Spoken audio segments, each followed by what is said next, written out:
Hope everybody is well after Wellness Day or days. Let me get us back into where we were. We were talking about the issue of how the spokes of a skeletal representation swing as you walk along the skeleton. And so we talked about having the skeleton have a tangent plane at any given point. And now we have a spoke that isn't orthogonal to that tangent plane necessarily. More precisely, it is only orthogonal when you have a relative maximum of width or minimum of width or saddle of width. So you have a funny coordinate system made up of... Steve, sorry to interrupt, but do you want to share your screen on Zoom? Oh, yeah. Thank you. I didn't do that. Absolutely need to do that.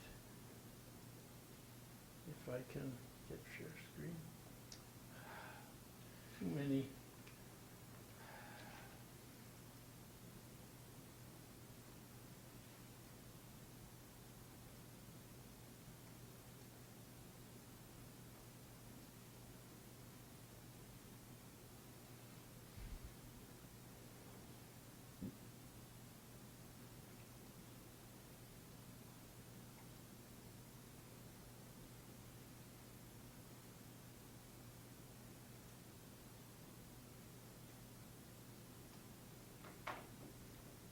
Okay now? Thank you. Okay, so we have a funny coordinate system where we have two orthogonal coordinates in the tangent plane and the spoke direction, 3 unit vectors. Okay? And now we're interested as we walk in some direction, which can be in the tangent plane. That direction can be written as a linear combination of the 2 tangent plane spanning vectors.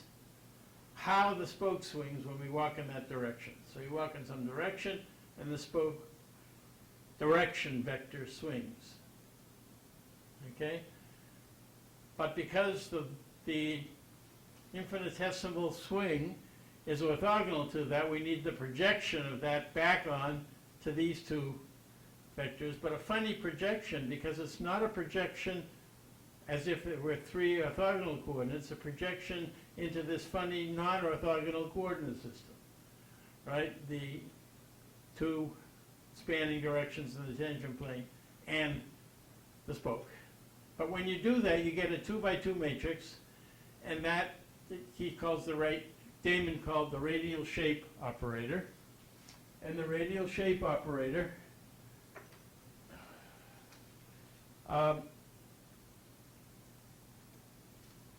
has real eigenvectors and real eigenvalues. And those real eigenvalues are called the radial curvatures.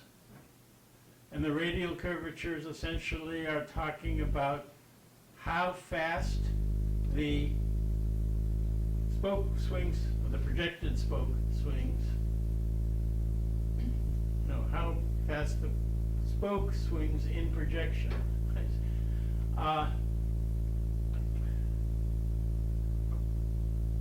When you walk in, one of the 2 principal radial directions, which are not themselves, they're both in the tangent plane, but they're not orthogonal. Okay, so we have these curvatures, and the interesting thing that we talked about last time was that those curvatures, those radial curvatures, are directly related to the boundary curvatures. As long as the radial curvatures are legal, which means that they are less than 1, they can be negative or positive, but in any case less than 1, then it's important as we talk about statistical variations of these spokes across a population, it's important for us to not let the spokes cross. Okay? And we have a requirement of the spoke length compared to 1 over the radial curvature that will assure that. Okay? And this slide had an error last time, the concave on the bottom line. Used to say convex, and that's wrong. It's concave places on the that cause difficulties, and also hyperbolic regions. Okay, so that's basically where we were last time, and now we're going to continue on. And I also said last time that it's useful to think of a shape, at least one with spherical topology, as being a deformation of an ellipsoid. The ellipsoid is a particularly simple skeleton, namely an ellipse, a planar ellipse. And we know all sorts of things about that planar ellipse. We know what its center point is. We know what its long axis is. We know what its what that ellipse's radii are by this formula.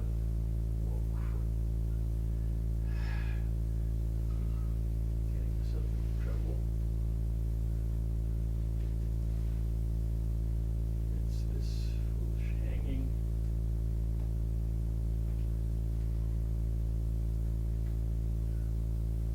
Share thing that is continually getting me.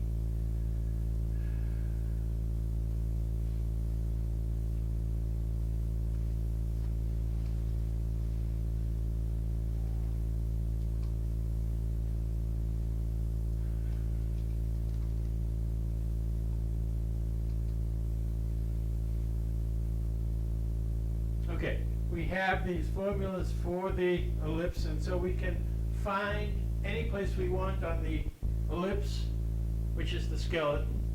And we also have formulas for the spokes from any such place. We know that all analytically. And the notion is that we're going to describe an object, or find out what its skeleton is, by a deformation from the ellipsoid, whose skeleton we know all about, into our target object.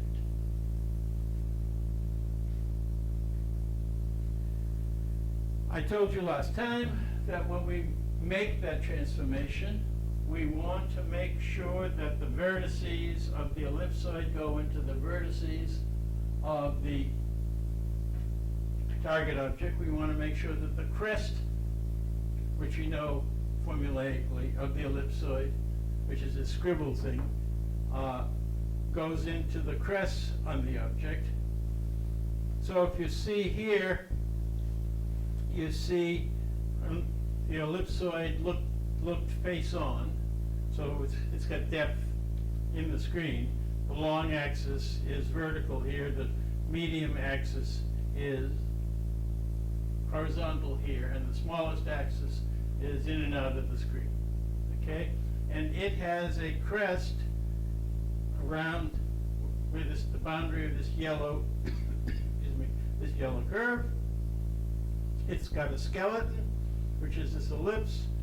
These fold points have spokes that go into the crest. Okay, everybody? And now we're going to try and warp this guy into our object. And when we do that, this guy has a vertex here and a vertex here. We want to have it that this guy maps onto here.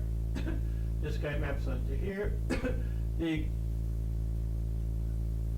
skeleton will have two vertices in this example, and the vertex of the skeleton should map onto the vertex of the deformed skeleton, likewise for the other vertex. And then the fold of the ellipse should map onto the fold of the skeleton. Okay, we want all that to happen. And the reason we want that to happen is because if it happens for each element in the population, we can expect to get good correspondence. And, okay, now I want to talk about these skeletal coordinates. We talked about the idea that from the skeleton, there are these spokes that go from the skeleton out to the boundary. So in 2D, these are easy to think about. You have a skeleton, it's a folded thing. And you have these spokes that go from the skeleton up to the boundary. In 3D, this center thing is a curved surface, a folded curved surface. And for every point on it, there are also these spokes. And so what we're going to do is we want to parameterize where we are along the spoke.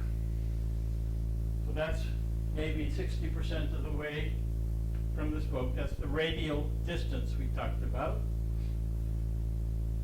And we're going to talk about this as tau sub 2, which is the fraction of the way you are from the skeleton out to the boundary.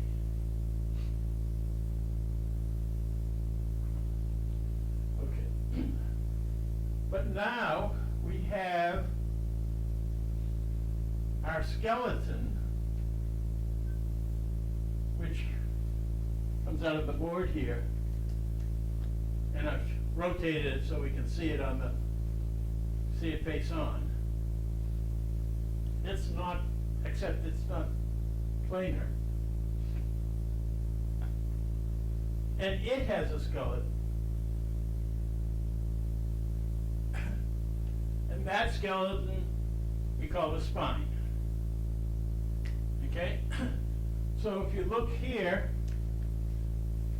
the spine of the ellipsoid was just this straight line.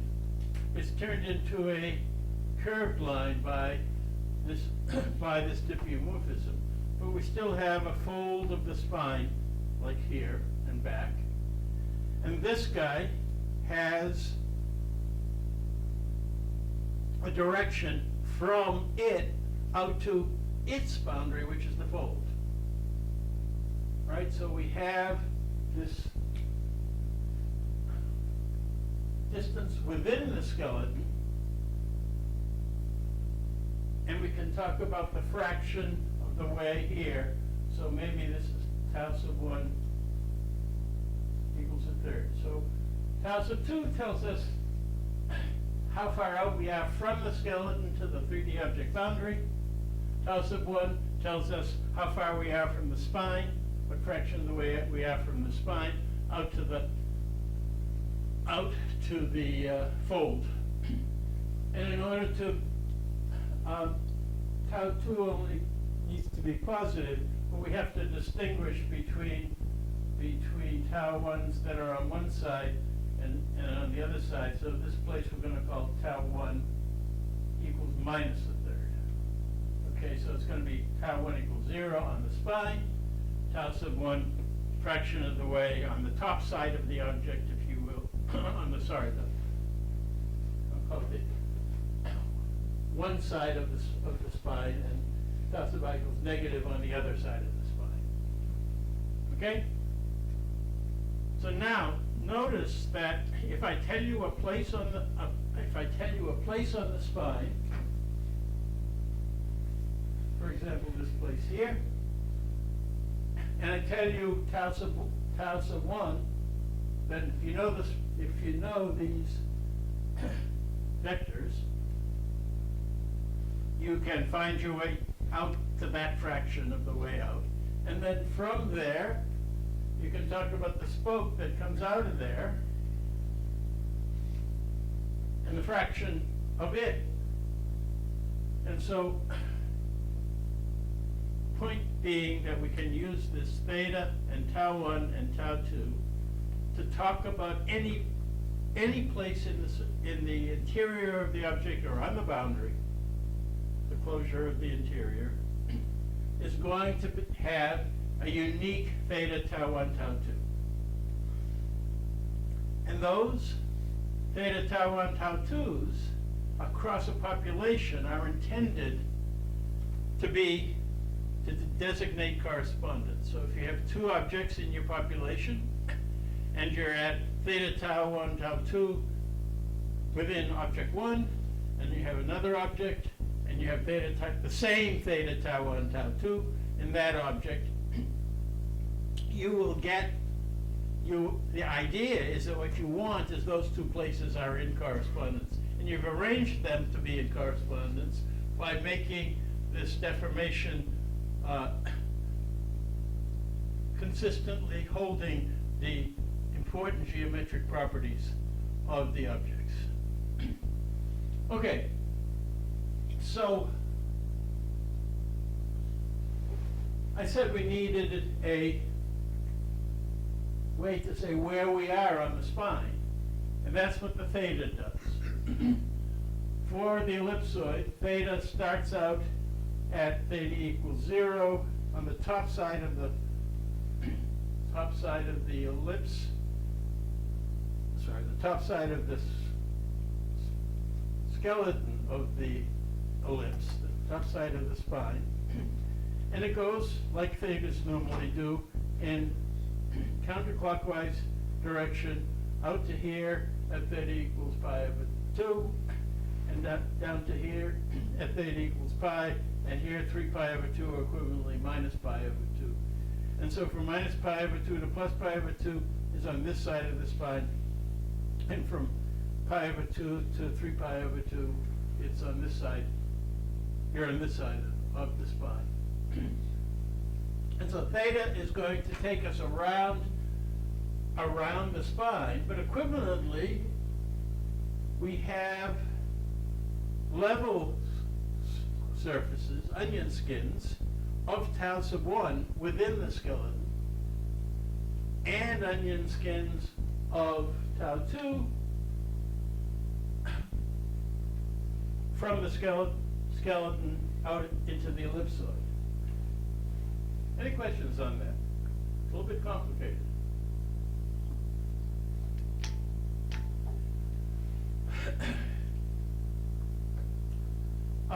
Okay, so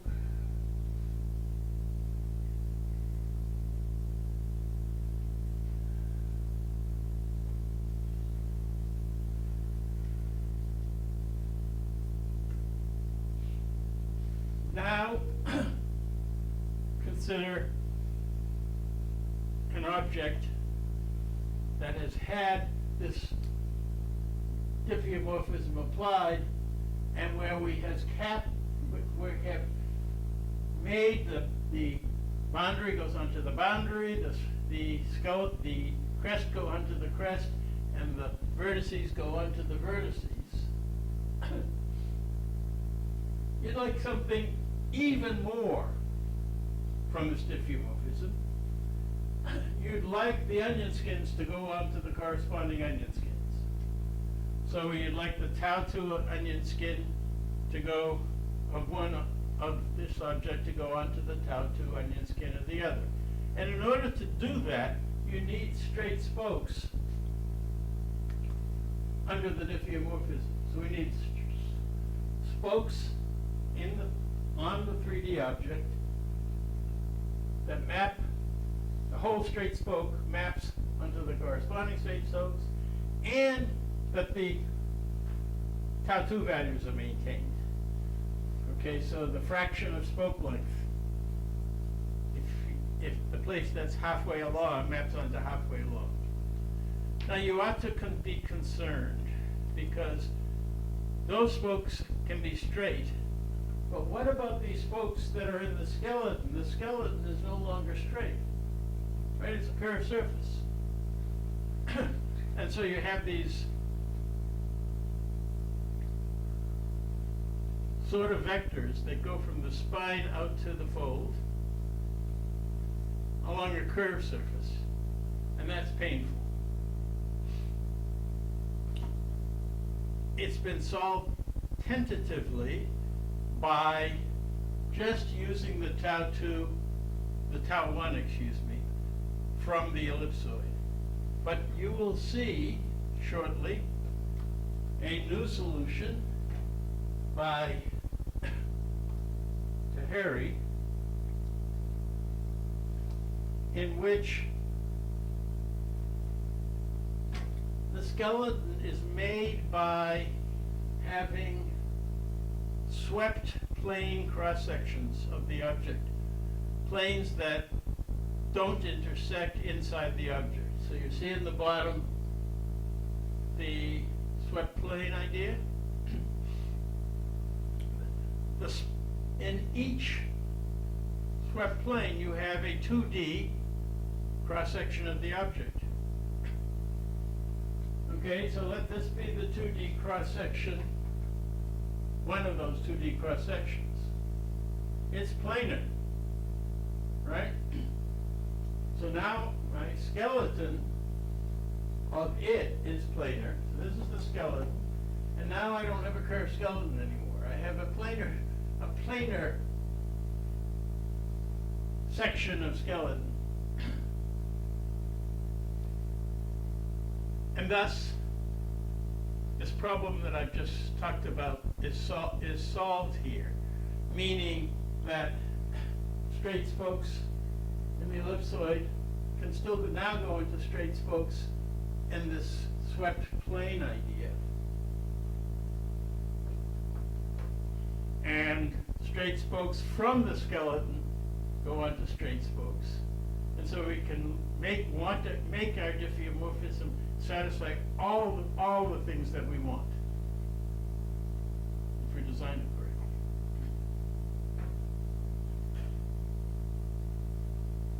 correctly. Okay, we'll talk more about the Harry's method later.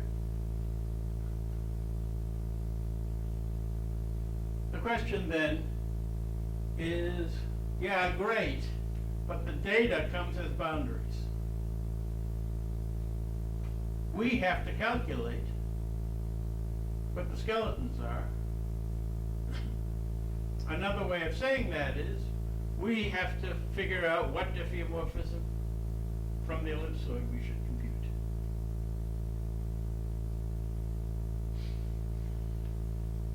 The means of doing that has been accomplished by a smoothing flow of the boundary. So if you start out, for example, with this mandible on the left side of this long figure, and you start smoothing all the places on the boundary appropriately, and I'll talk about what appropriately is, it smooths away the protrusions and the indentations. And after a bit of smoothing, you have the second from the left item, which we refer to as the bent hot dog. Okay, but the bent hot dog is very nice. It has no protrusions. It has two vertices. It has nice crest. We know what to do at that point. But what we're going to do is we're going to keep smoothing. So smoothing is basically taking some sort of a weighted average of a region of the boundary at every point. And as this smoothing occurs, in the limit it becomes a sphere. You've smoothed it away so that all the curvatures are the same. But before you get there in the smoothing, it gets to be approximately an ellipsoid. And so the notion is, if we could smooth this in what we call forward flow to an ellipsoid, then we can find a skeleton of the ellipsoid, we know that analytically, and we want to invert that process. We want to go from the ellipsoid back onto the bent hot dog eventually we'll talk about getting onto the actual object with protrusions in it as well. But for the time being, let's worry about getting back to the bent hot dog appropriately. Questions on anything at this point? So we're going to make a forward flow to an ellipsoid. We fit the ellipsoid with its skeleton, and then we want to do a backwards flow that maintains all this correspondence stuff that I just talked about. Okay?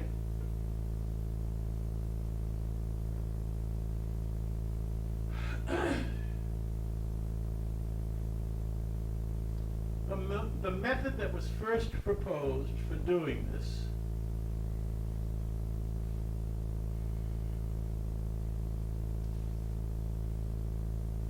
was called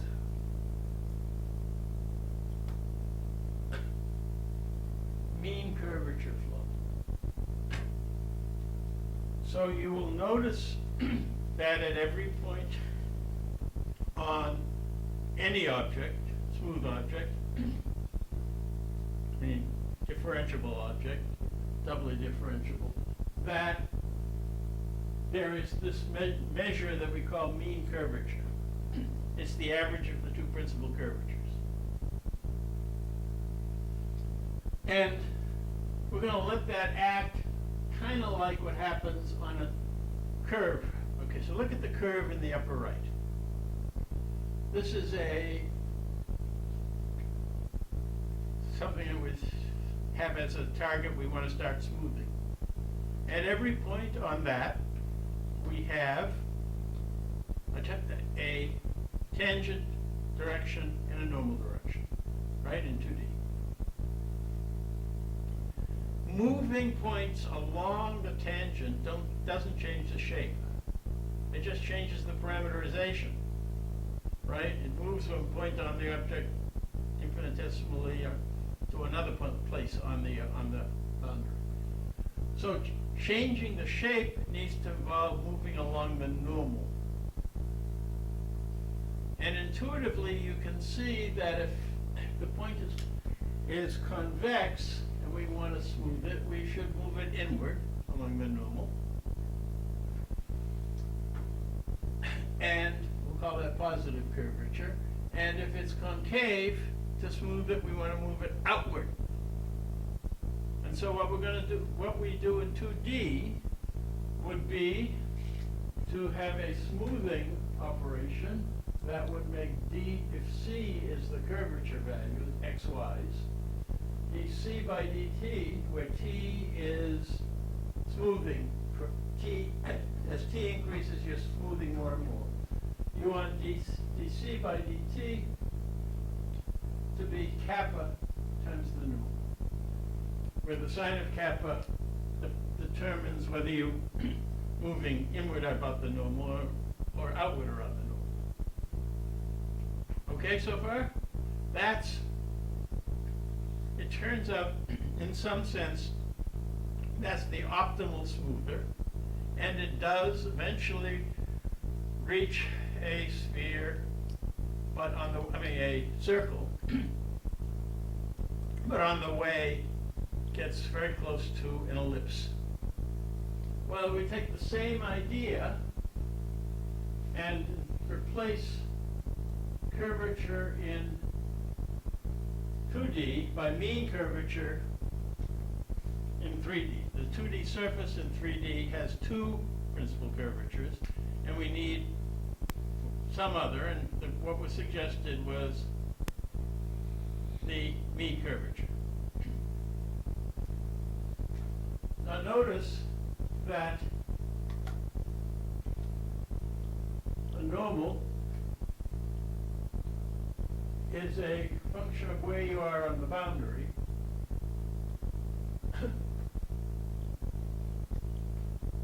Here I call the boundary B rather than C. And the mean curvature is also a function of the boundary position. Different boundary positions, you get different mean curvatures. But as you smooth the object, both the normals and the mean curvatures change because you're smoothing. So we got to make this a function of t.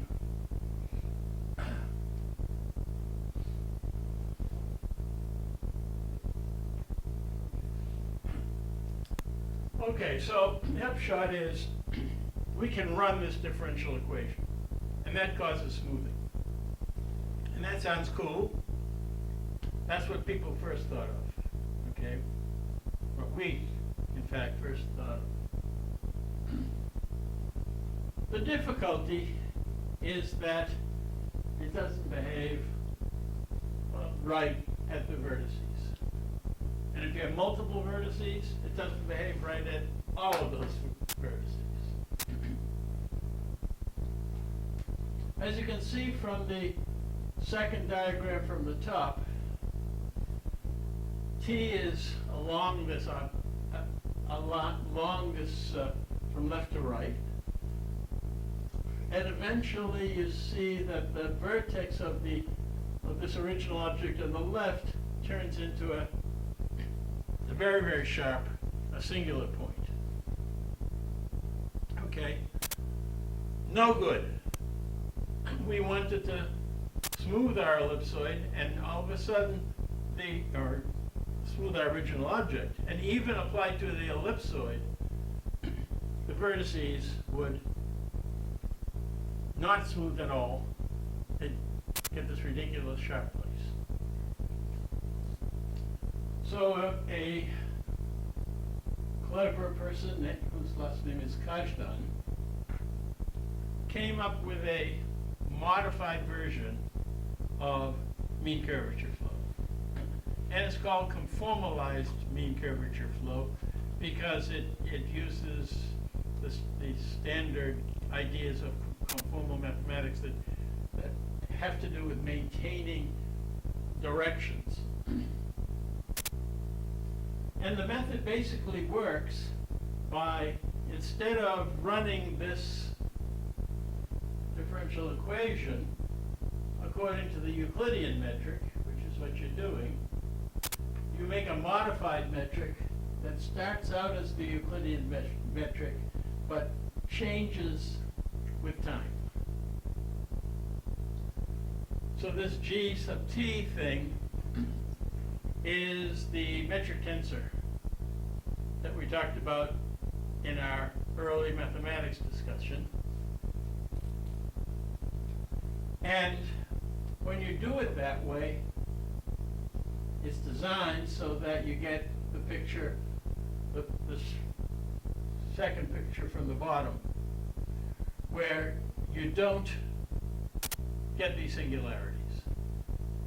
Okay, so now the new idea is, no, let's not use mean curvature flow, let's use conformalized mean curvature flow.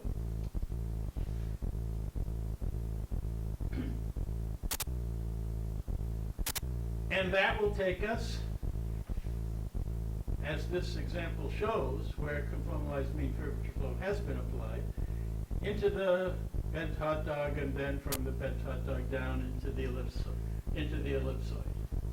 It's not precisely into the ellipsoid, so we get a diffeomorphism from the almost ellipsoid into our whatever our target object is. And we have to do one little further step of taking the best fitting ellipsoid to this almost ellipsoid. And then we have one final little piece of diffeomorphism to do also. Okay, so now we have the ability to go backwards flow, in theory, right? We've taken this guy and we've taken it down to the almost ellipsoid, and then we fit the best fitting real ellipsoid. We know its skeleton, and the idea is to backwards flow this into the target object. Okay? And to do so while maintaining all those nice properties that we talked about. Crests and so on. Surfaces, fat chance. The difficulty is seen here. Thanks to Nick for these figures. When you take the bent hot dog that you see down here and run it into ellipsoid, it looks like it's very nicely going under conformalized mean curvature into an ellipsoid, and it is. But the trouble is that the object, which is well meshed in the sense of all the mesh elements are the same area, they get really small as you get towards the vertex.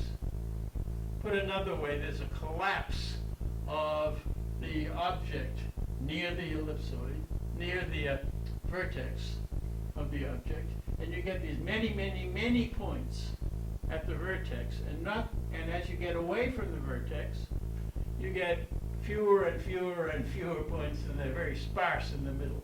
And what you really like to do is to sample the ellipsoid the way we talked about before, where there's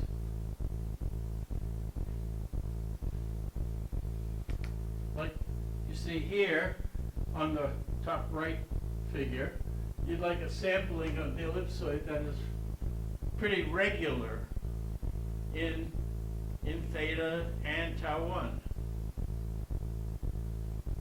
And for that matter, tau 2. Okay, so when that happens, you can't just say take all the points that were on the ellipsoid as they came from the object and map them back, because you have this strong dependence of which points are which on the smooth boundary, depending on the actual curvatures on the object. Right? So if we have two objects and one of them has got a slightly sharper curvature near its vertex and another one a little bit less, you're going to not get the kind of correspondence that we're after.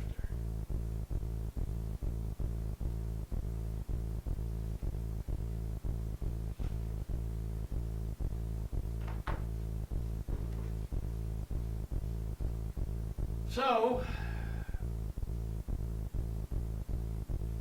the solution that Nick is well along in producing is to remesh the object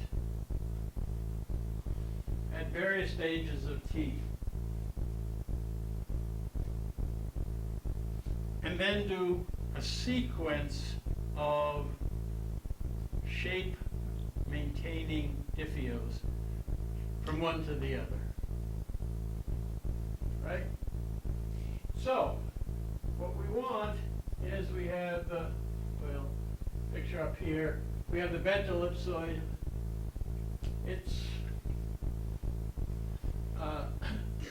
mapped onto this other ellipsoid. We'll remesh the ellipsoid, and we're going to map it via a appropriate diffeomorphism back a little ways, and then we'll remesh so that they're equal, and then we can apply that reverse diffeomorphism again and again. So we talk about going backwards in time. We go from time 0, which is the object, out to big T, which is the ellipsoid, and then we go from T to T minus 1, and from T minus 1 to T minus 2, and from T minus 2 to T minus 3, and so on. We get a succession of diffeomorphisms. All this because it's really important to get correspondence. And then all this geometry is intended to produce the kind of correspondence we need. Indeed, when we did this with ordinary mean curvature flow on objects that didn't have much problem with it, we found that the statistics we produced from classification, we got better classifications than if we did a variety of other choices of trying to get correspondence. Okay? And we're expecting that this complicated situation that I talked about of doing conformalized mean curvature flow to get ellipsoid. Start with the skeleton of that ellipsoid, including its spokes, and go a little ways back, making sure that the skeleton behaves like a skeleton, and that all these things map, and then we go to the next stage, and the next stage we finally get back to the object. That will produce even better correspondence.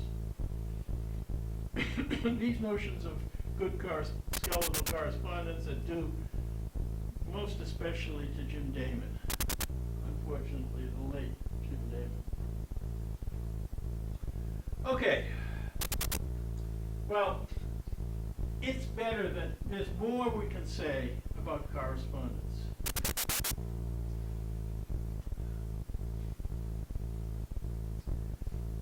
And it comes from this coordinate system that we've just talked about.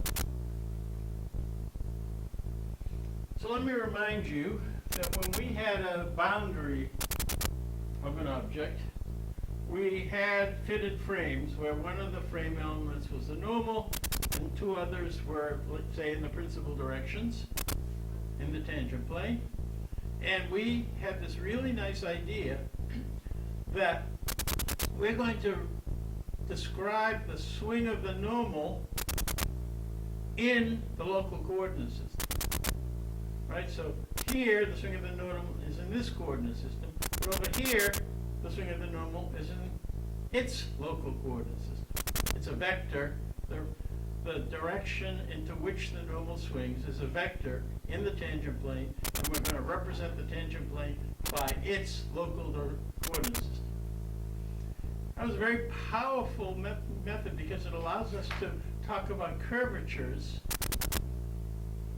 the curvature behavior, sort of independent of, among other things, alignment. So if I have this point here, and I talk about the rate of swing in its tangent plane, and the object is rotated or translated, it's still going to be the case that in that local tangent plane, relative to it, the rotation of the normal behavior stays the same. The principal curvatures stay the same. And so we're going to want this kind of behavior for objects in 3D, skeletally related.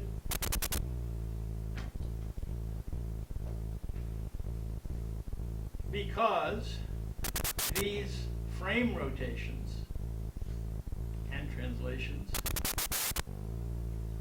are going to be important features, shape features to us. So till now, we have the skeleton and we have all these onion skins. And each onion skin is parameterized by its tau 2.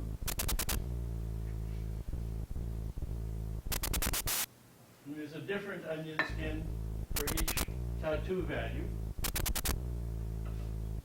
And within an onion skin, we can parameterize the places by the theta, which spine point you're on, and by its tau 1. So an onion skin for tau 2 is parameterized by its theta and tau 1. Right?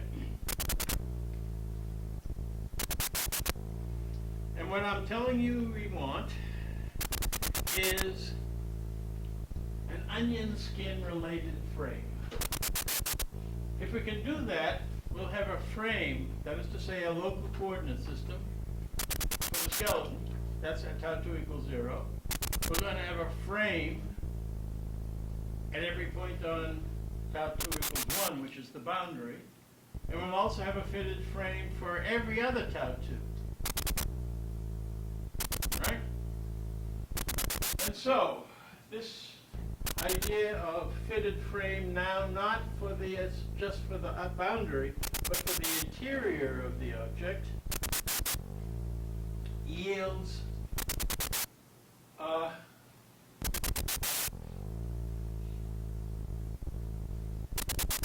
as shown here, little frames everywhere on the skeleton or everywhere on the boundary or everywhere on every onion skin.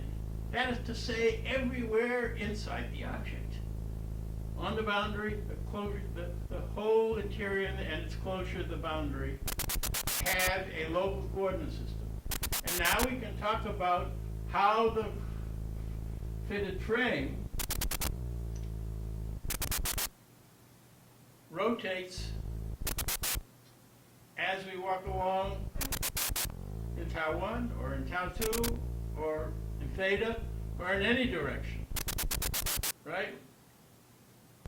It's just like what we got on the boundary, but better because it's the whole interior that you can walk within.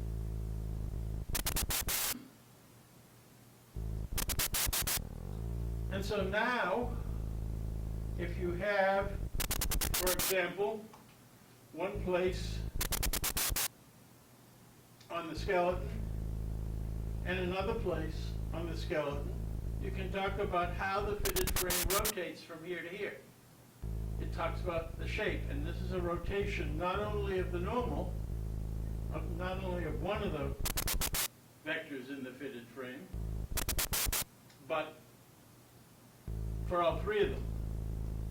So everything may not just tip this way, but it may twist around that way as you rotate. Okay. So it gives you very powerful geometric information. And now if I want to talk about what the vector is from, let's say, the spine center that we have here, this blue and yellow thing is the skeleton. And you want to talk about what happens, what about the vector from here to here? You can write that vector in the local coordinates of the center. See how that works? So now instead of writing it in XYZ, just like you had before with the fitted frame on the boundary for ordinary boundaries, you now can talk about going from any point to any other point, and you can write that in the coordinate system, in the local coordinate system of the tail of that motion. Well, we're later going to be wanting to talk about multiple objects. So this is an old picture of three parts of the male pelvis. The bladder here, the prostate here, and the rectum here. Much of this shape ideas for skeletons originally was worked out worrying about radiation treatment of prostate cancer. Okay? And in prostate cancer, you need to know exactly what the position and shape is of the prostate so you can irradiate it. And you also need to know the shape of the rectum and the shape of the bladder, because you don't want to burn a hole in the rectum, you can poison the body. Right? So, and likewise, you don't want to over radiate the bladder. But the main point here is, if we're going to do shape analysis of this, we're going to need to know, for example, where the prostate is in rectum relevant terms, or where the bladder is, where the prostate is in bladder relevant terms. But those translations, for example, from the center of this guy, notice I'm talking about the skeletal center, from this guy can be written now in the coordinates, the local coordinate system of the prostate, or any other local coordinate system. And that buys us very nice shape relations that are independent of alignment. So a whole lot of the problem you saw in the Srivastava ideas was that you wanted to get transformations, modulo, you wanted to get geometry, modulo alignment, and modulo reparameterization. Well, we now have the parameterization driven by the geometry into theta, tau 1, tau 2. And now we have the alignment in terms of local frames, which means that when you rotate something or translate the whole objects, it doesn't matter, you still get the same relations. So we have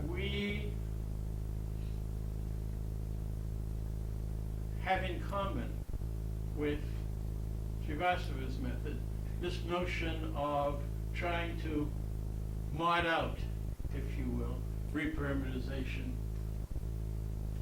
and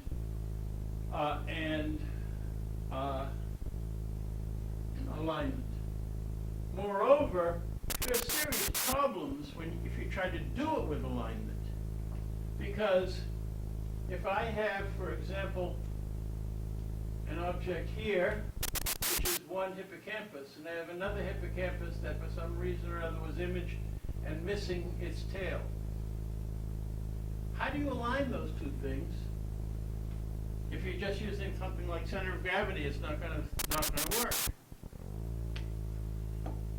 And on top of that, if you have a multi-object complex, do I align the whole complex as a whole? Do I align based only on the prostate and let the other objects sort of follow it? The point is alignment is global, but global with respect to what? And the big deal is to avoid alignment, to mod out alignment, and using these fitted frames and the representation of a frame at one point with a frame at the other in a local coordinate system does just that. Okay? So this notion of A fitted frames and then geometry relative to local frame was a wonderful idea of a mathematician called Carton. It was Elie Carton. There's two Cartons. And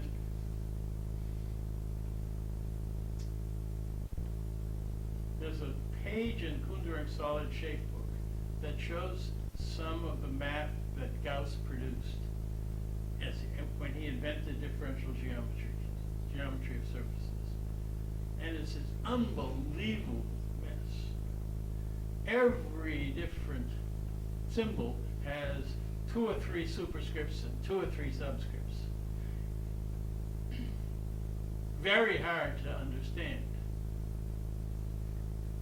And that's because he was trying to do it all in a fixed XYZ coordinate system, a fixed frame. And Carton said, no. Local frames. And represent the local geometry in local frames. And all of a sudden, you understand differential geometry. You get these nice notions that the way I taught differential geometry to you in the earlier part of the course. Well, the same thing happens here with fitted frames and geometry relative to curvature, but here whereas Carton is on the object surfaces, on the object boundaries, this is fitted frames in the whole closure of the interior. That is to say, on the skeleton, on the boundary, and everywhere in between. So, if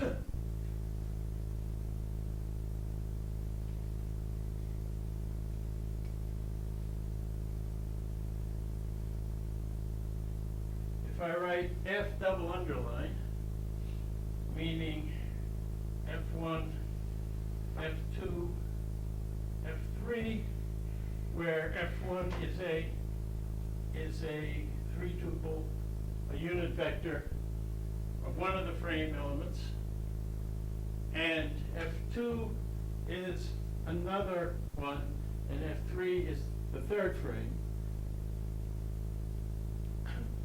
So it's a triple, and you have one of those at any theta, tau 1, tau 2.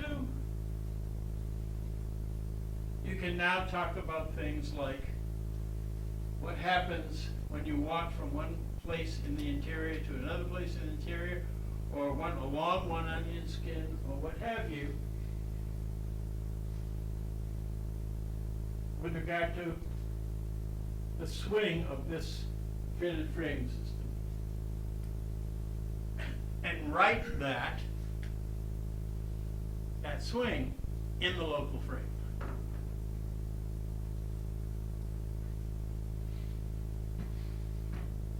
I believe that's a big deal. Okay. So essentially what you end up with is local compasses for your object. You get rulers that are locally measured, so and as I've indicated, when we get to inter-object relations, we're going to want to be able to talk about local relations between places on one object and places in a different object, when you have an object complex. And all of this makes alignment unnecessary. You just don't have to do alignment. This figure shows some frames that are on the boundary, some fitted frames, and some others that are on the skeleton, but they're everywhere.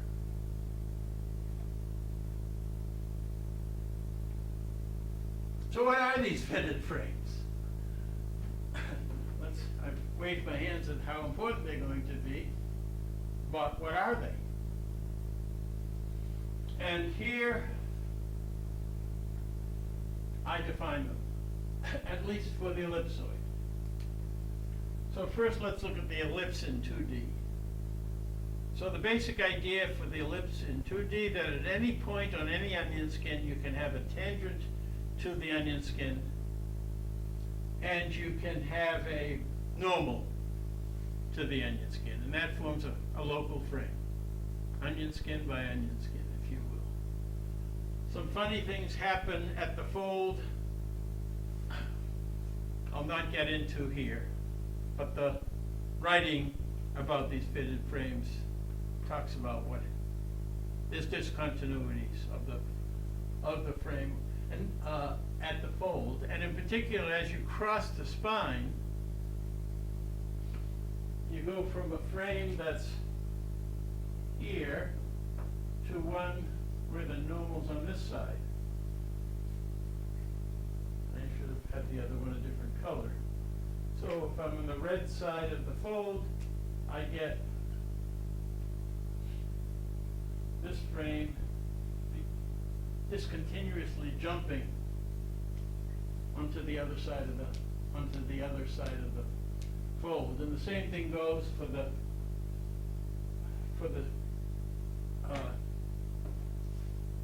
skeleton, the 3D object skeleton, which has a top side and a bottom side. So you get discontinuities across, whether you're on the top side or the bottom side of the skeleton. Where's I've got a very nice, there it is, cap. Okay, so far so good. In 3D, we're gonna do the same thing. We'll have a normal to the onion skin. And within the onion skin, I've said you walk in either theta or T1. And if I fix tau 1, right, and walk along in theta, I can find a tangent to that. And that can be F2. And then I'm going to compute F1 as the cross product of the other two. Okay? So now we have the ability to do all this geometry in these local terms, and on top of that, what we need to be able to do, if we're going to do as we do in SREPs, where we have sampled skeletons, we have to be able to get interpolated spokes other than at the sample positions, right? So we have a spoke, there we go. You have a spoke here and a spoke here, but you may need a spoke halfway in between them or 2/3 or anywhere in between them. And it turns out that these interpolations can be done absolutely beautifully in terms of these fitted frames. Yeah. What's F1? Road back 392. Oh, yeah. I see. Never mind. I think that's right. It's the The gross book.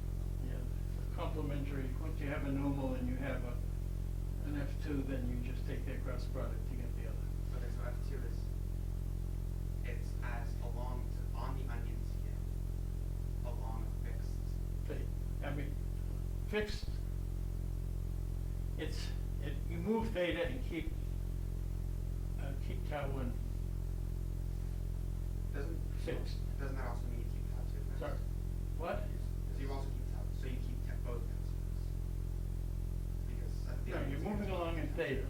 So I'm moving, essentially I'm moving along the spine. I thought the onion skin is a constant tau 2. That's correct, yeah, you keep tau 2, Tau tau 1. 2 is already fixed, yes. Tau 2 defines the onion skin. So that's fixed. And now on that onion skin, you're going to talk about level sets of tau 1. Okay. I have a question. Yeah. So you've chosen to make the second frame vector, you've chosen to fix tau 1 vary theta. Well, why not fix theta vary tau 1? Yes. Why not? Somehow, the notion of theta varying being more basic, because it describes where you are on the spine, seemed to make sense, seemed to make intuitive sense, but yeah, it's a matter of intuition, you're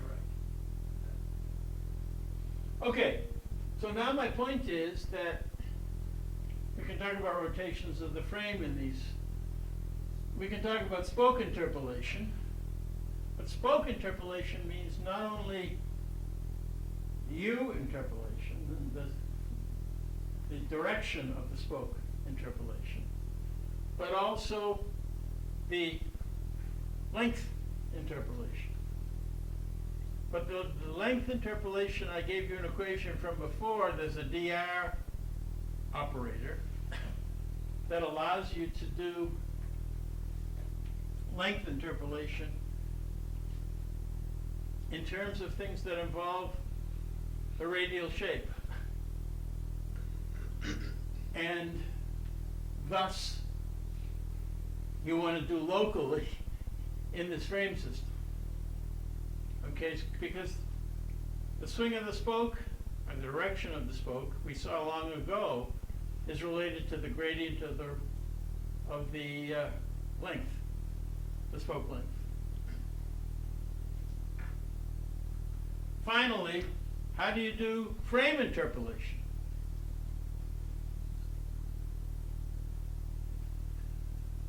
Well, frames live in frame is simply a rotation matrix, if you will. It lives on S3. On the three, actually on the, it lives on SO3, which is a hemisphere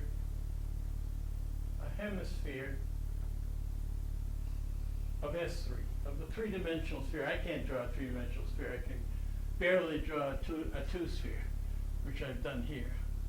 But the point is that if you're trying to interpolate between a point on S3 and another point on S3, both of which are frames, you know perfectly well what the geodesics are between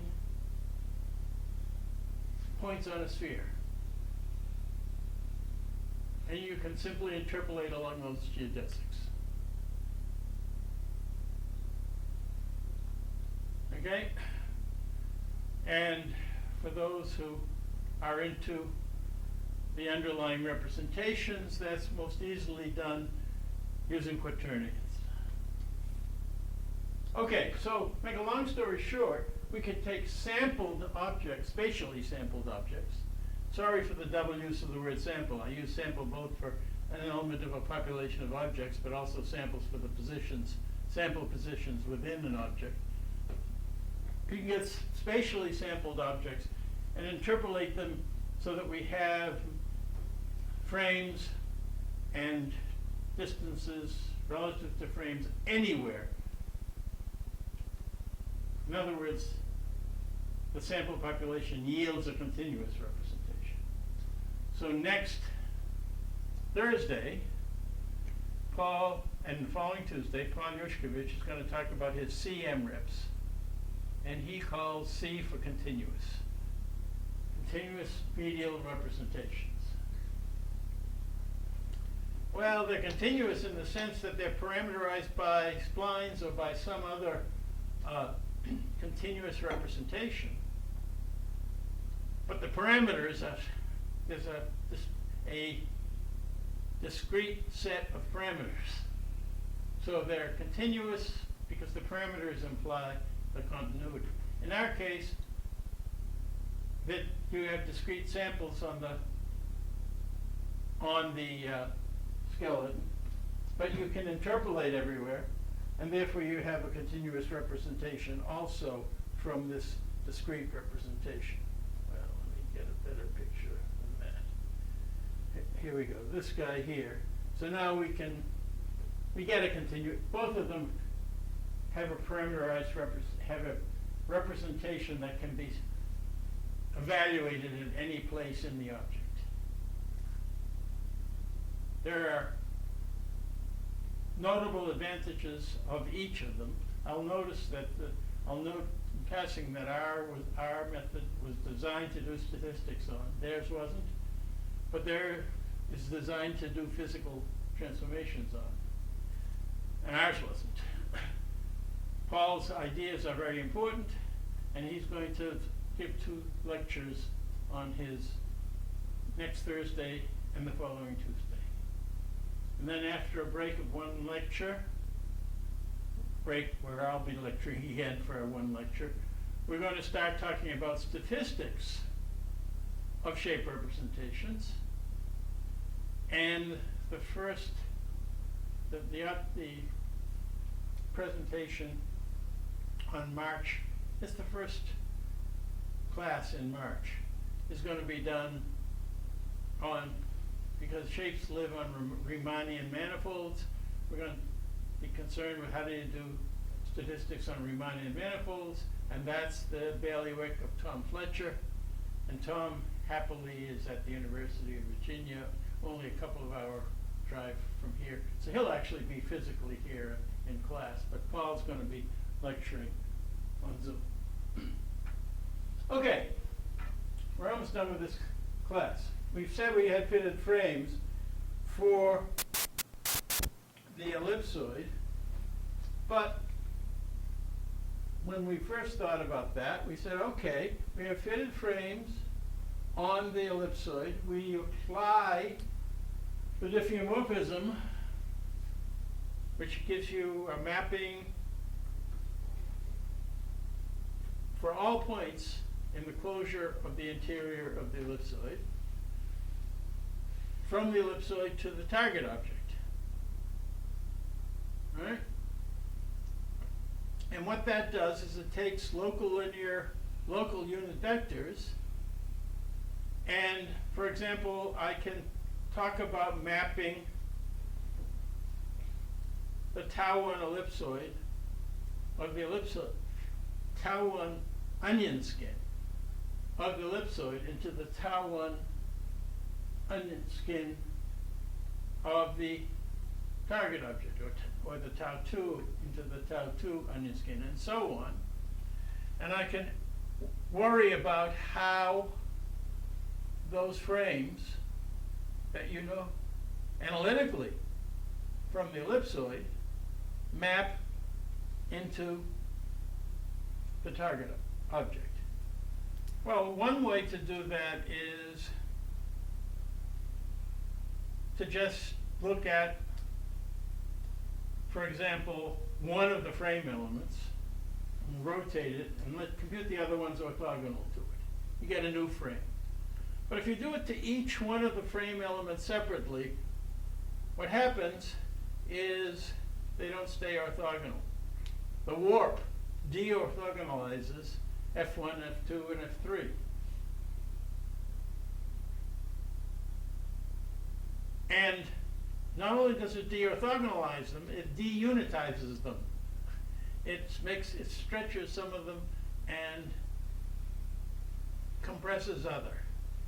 And so you get a mapping from a unit, a triple of unit vectors, an ordinary frame, into what's called an affine frame. It's still three space-spanning vectors, but the basis vectors are now neither necessarily unit nor necessarily orthogonal. And this affine frame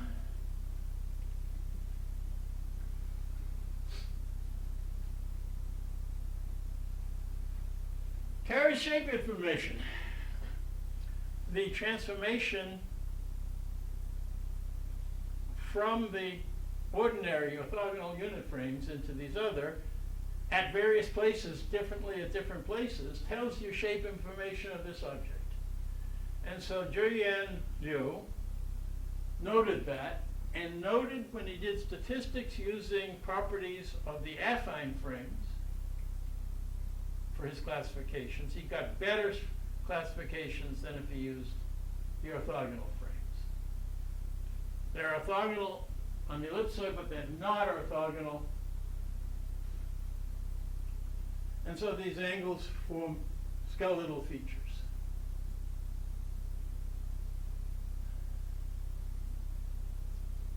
So what I've said now is if you have an object and you want to do statistics on it, you need a feature tuple for each individual object. What features? Well, you want to know where these positions are relative to, for example, the center point, or relative to a nearby point on the spine, or relative to the neighbor point. So you want to know what the frame,